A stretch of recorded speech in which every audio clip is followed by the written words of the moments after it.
The air crackled with anticipation. Jerusalem thronged with pilgrims, their voices rising like a dull roar in the background. Then a murmur, a ripple, a wave of sound. Hosanna! Blessed is he who comes in the name of the Lord. Jesus, atop a donkey, rode into the holy city. The crowd surged forward, eager just to touch the hem of his robe. Their Messiah, their King, had finally arrived. Palm branches swayed and cloaks were laid down as makeshift carpets.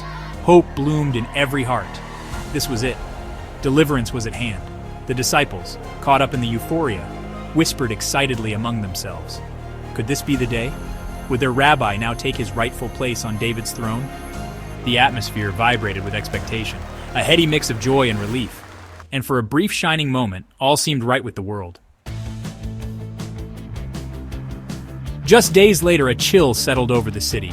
The crowds, once jubilant, had dispersed, their enthusiasm fading like morning mist.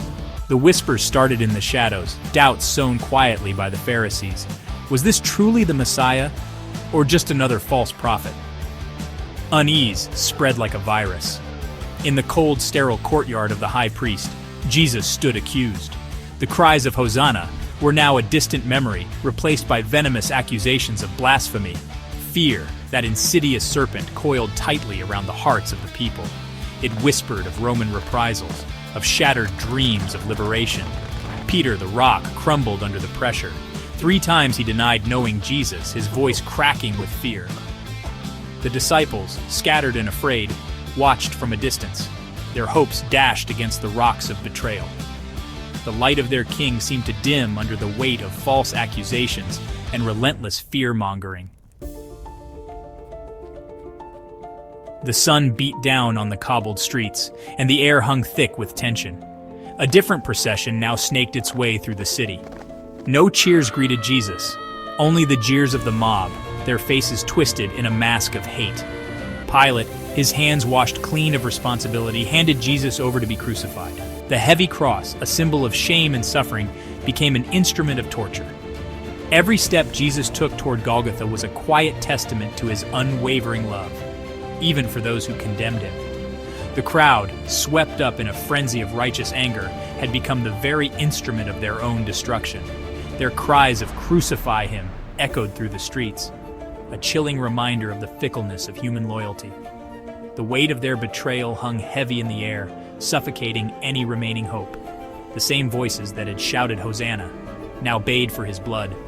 The darkness of their fear had eclipsed the light of their faith, leaving them lost and adrift in a sea of their own making.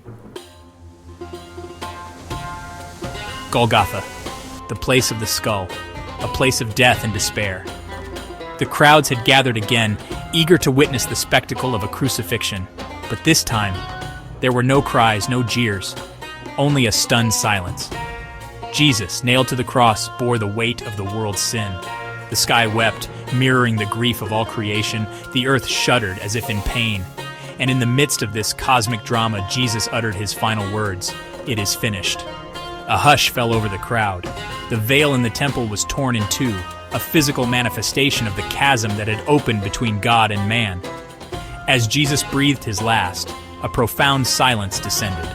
The crowd, their rage spent, began to disperse, a sense of unease settling upon them. The earth held its breath, waiting. The silence was deafening, a stark contrast to the joyous celebration of just a few days prior. In that silence, the weight of their actions pressed down on them. They had demanded a king but rejected the one true king. How could such a dramatic shift occur in such a short time? From Hosanna to "Crucify him," the crowd's emotions swung from praise to rejection. The human heart holds both deep love and harsh cruelty. The people expected a Messiah who would conquer, not one who would suffer. When Jesus defied their expectations, they turned away. They had trusted in an idea, not in the person of Christ. We too often place our own expectations on God, but the silence of the cross gave way to resurrection.